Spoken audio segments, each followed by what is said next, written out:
This is an important video.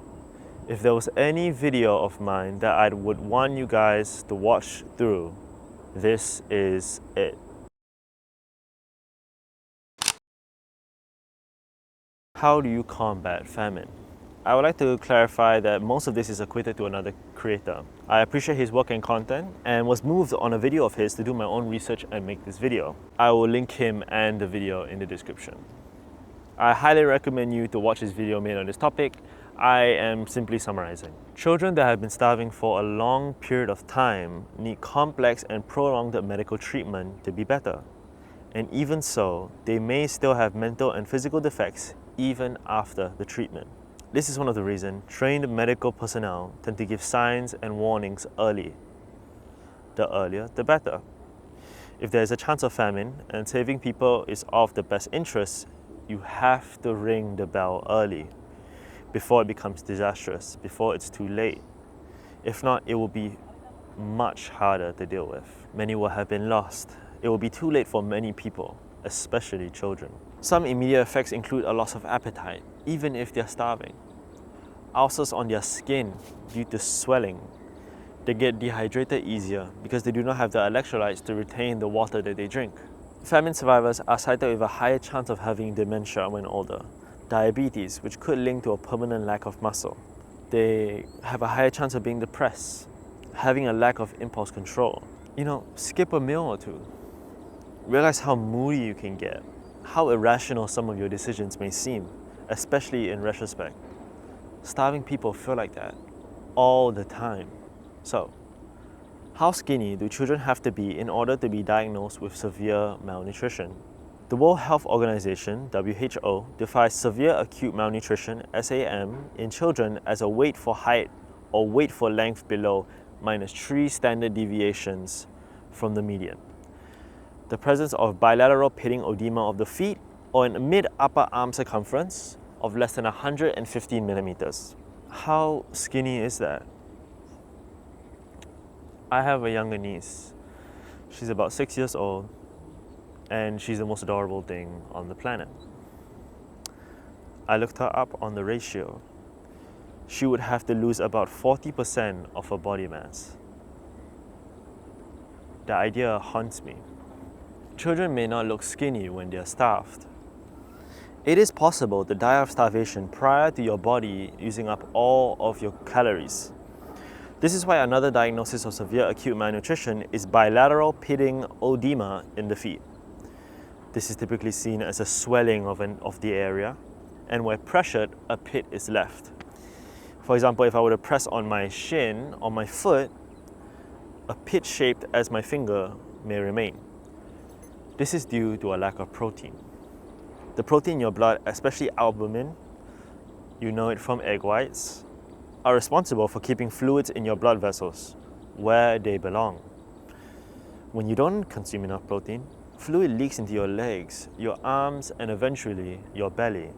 This is why if you search famine children on Google, you will see pictures of children with swollen bellies. When aid arrives and children are fed rice or cassave, a starchy food, perhaps bread, they can still die of starvation. Even if they have calories to burn, they need protein. Food that lacks iron is thought to be a viable option. A lot of the pathogens and diseases thought to be the main causes of death in starvation feed on iron. Therefore, iron-fortified rice and often in aid boxes are thought to feed diseases, literally. They need electrolytes such as magnesium and potassium, especially potassium. Potassium and sodium pretty much regulate each other. When children are starved and aren't eating enough potassium, this can actually cause a buildup of sodium. This can be fatal for children. Giving a child a McDonald's meal or a 𝗏𝗏𝗃 could genuinely kill them. They need sodium, of course, but later. This is complicated further by the child. They may have trouble swallowing or chewing. Their veins may have collapsed, making it not possible for IV injections through the bloodstream.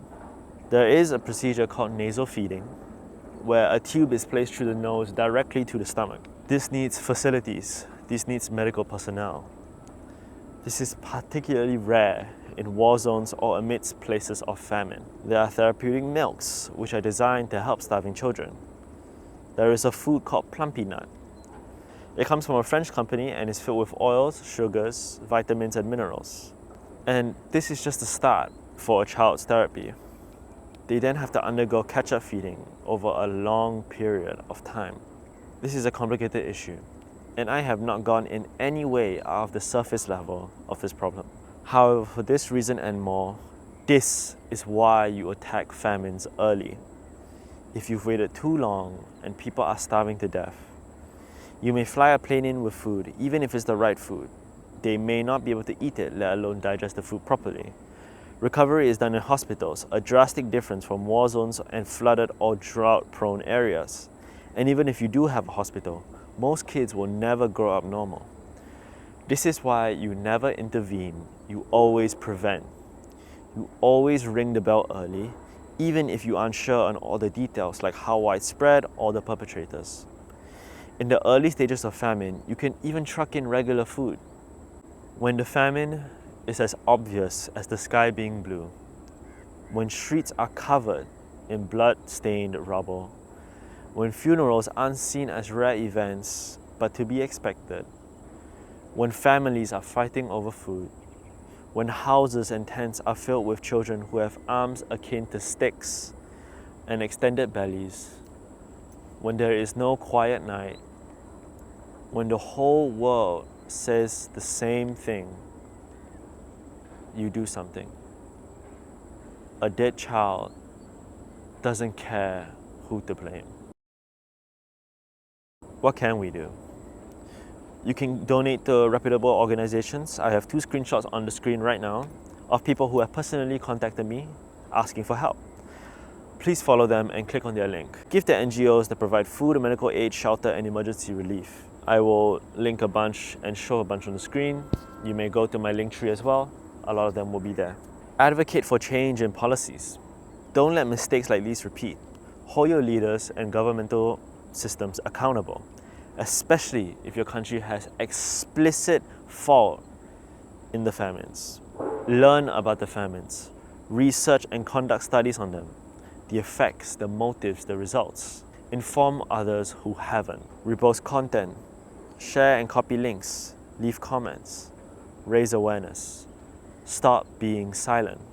Say something. Silence is compliance.